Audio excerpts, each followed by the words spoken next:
All right, folks, buckle up because we're diving into the electrifying world of the American electrical grid, which, let's be honest, has more mood swings than a teenager at a TikTok convention. Now, before you start thinking about whether your toaster and electric car are plotting against your peaceful evening, let me hit you with some shockingly good news. The grid's actually more ready for the EV, or electric vehicle revolution, than you might think. First things first, let's talk big numbers. The U.S. currently has about 290 million vehicles on the road, and less than 2% of these are EVs. But hold your horses, because predictions say EVs will make up about 50% of all new car sales by 2030. Sounds like a lot? Sure. But panic-worthy? Not quite. Here's the kicker.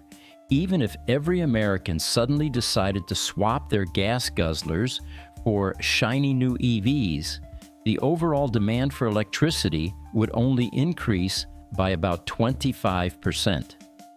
Now, 25% might sound like we're asking the grid to bench press Arnold Schwarzenegger, but in reality, it's more like lifting a hefty Labrador.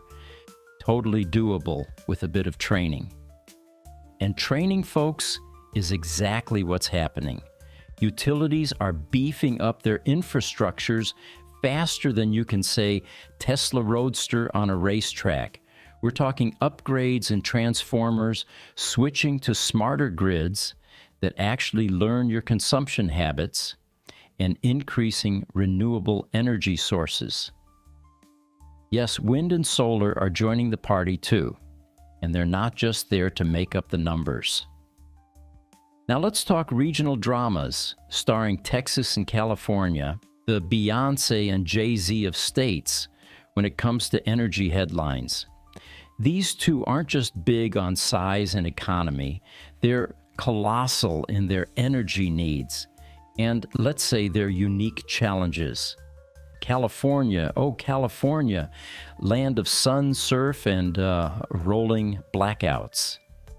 It's like having the best party in town, but the DJ keeps tripping over the power cord.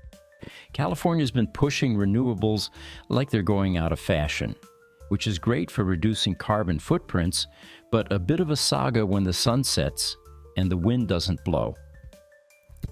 The solution? Better storage technologies and a more robust grid management system that can handle the ups and downs of renewable sources. And then there's Texas, the Lone Star State, where the grid is more isolated than a Mars rover.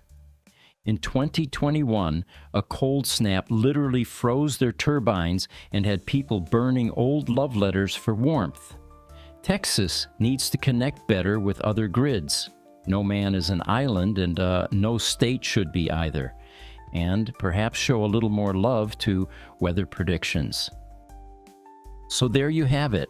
The transition to EVs is rolling forward, and the American grid, while occasionally stumbling like a toddler, is actually toddling along just fine. Texas and California, if you're listening, keep up the good work with your part in energy management and innovation. As for the rest of us, maybe don't plug in your entire household and your EV during the Super Bowl halftime. Just a thought. Remember, the grid is like a good lasagna. It needs time to settle and integrate all its layers. But give it that time, and it'll handle those EVs like a champ. So stay charged, stay tuned, and let's drive into a greener future without blowing any fuses.